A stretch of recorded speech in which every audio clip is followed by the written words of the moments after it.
Жақында бір жағдай болды. Үлкен трассада сұмдық бір авария болды. Үлкен жүк машинесінің астына жеңіл машинемен кеп бір жігіт тормоз ұстамай кіріп кетеді ғой. Арт жағынан кеп кіреді, артынан кеп кіреді. Ана кетіп бара жатқан машинаның артына кіреді. Ел шу ете қалады, барып қараса, көліктен түк жоқ. Көлік бар ғой, консервный не сияқты, қалбыр сияқты былай жиналып қалған ғой. Ана үлкен машинедегілер де түсіп қарап жатыр. Барған кезде екі көздері мынандай болды ғой.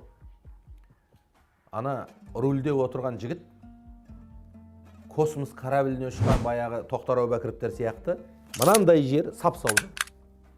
Бүкіл машина жиналып қалған, бірақ рульде отырған жігіттің төңірегі бір скафандра кигізіп қойған сияқты отыр ғой былай.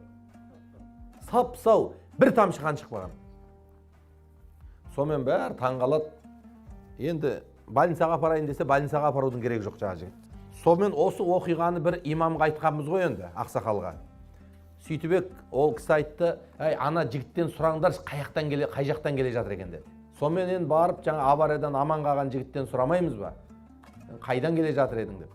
Бір жерде қызмет жасайды екен, қызметке тұрыпты. Бірінші жалақысын алған екен, бірінші жалақысын. Сол бірінші жалақысын алып, әкесі мен шешесіне апарып, қолына салып, қуандырып, балам қайда жүрсең аман жүр деген батасын алып келатқан бет екен ғой. Бұл әке шешенің дұғасы деген, бұл аспандағы жұлдызды жерге түсіретіндей үлкен сұмдық күшке ие, Құдайдың бір құрмет қойған адамдары ғой. Ал сол әке шешенің ақ батасын алмаса, баланың еш уақытта жолы болып жоғарылауы қиын. Қай заманнан келе жатқан бұл қағида? Неге осы енді жасымыз 45-ке келді, талай табысқа жеттік, талай жерде атымыз шықты, айтысқа қатыстық уақытысында. Айтыстан 20 машина ұтып алдық, айтыстан квартира ұтып алдық, әйтеуір жанымыз салып өлең айтып жүр. Сол кезде әжем айтатын еді. Балам, жолға шығарда ана қара шаңыраққа бар, Тұрсынбай атаңнан бата алып кет дейді. Мен басында түсінбейтін едім, әжем де тек қоймайды. Барам, соны әжем айтып қояма.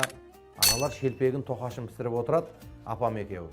Кірем, ата айтысқа кетіп барады, батаңызды берді. Отыр. Отырғызады, ана ауыз тигізеді да, сосын жақсылап тұрып фатихасын, аятыл күрсін оқып батасын береді да, енді ар жағын өзің білесің ғой қалай айтсасың деп шығарып жібереді.